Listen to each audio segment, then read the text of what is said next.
Hi, Tim Weigel. I'm the Grape IPM Specialist with the New York State IPM program, and going to talk today about resistance management.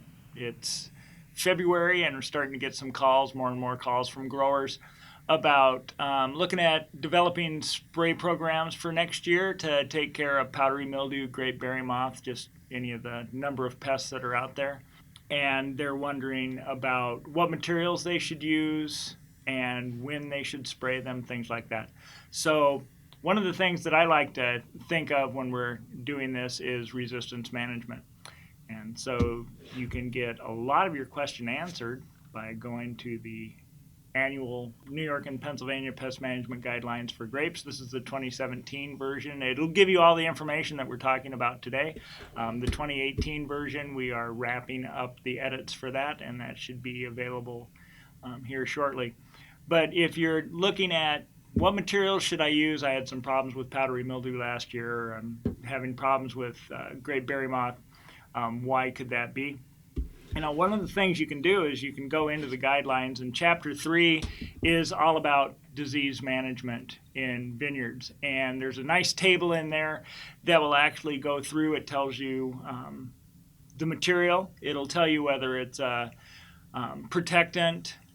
You can use it post-infection, whether it's an eradicant. And one of the things that you're going to find is that we don't have a lot of materials that are eradicants. So if you have a problem, with diseases, there aren't a lot of materials that you can go in and spray and take care of that. So we're in a protectant mode. So use this, find out the different materials. So when you're looking at the different materials, you're looking at brand names. And the one thing that you should look at as well is look at the active ingredient that is on every label. There is also a code on each label, and it's going to give you the resistance group that particular material is in. And that's really easy. You don't even have to worry about the active ingredient that way. You can just look at the activity code. And if you have a material that's a 9 and another material that's a 12 code, you know that those have different modes of action. So you can use those in a resistance management strategy because they're going to go in and attack that pest in different ways. If you continue to use the same type of material over and over again, let's think back in the days of the sterile inhibitors when we had Rubigan and Balaton and Nova. If you rotated those materials, you really weren't doing a resistance management strategy because they were the same active ingredient. They differed a little bit, so if you started out with Rubigan and switched to Nova, you were going to get a little bit of bump in how good that Nova worked, but you were going to see resistance and it would stop working relatively quickly.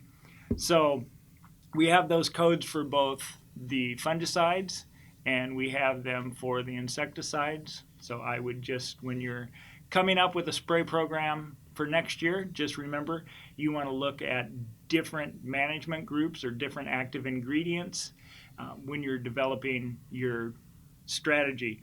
The one thing you don't want to do is to say, well, this is cheap, so I'll just keep using it.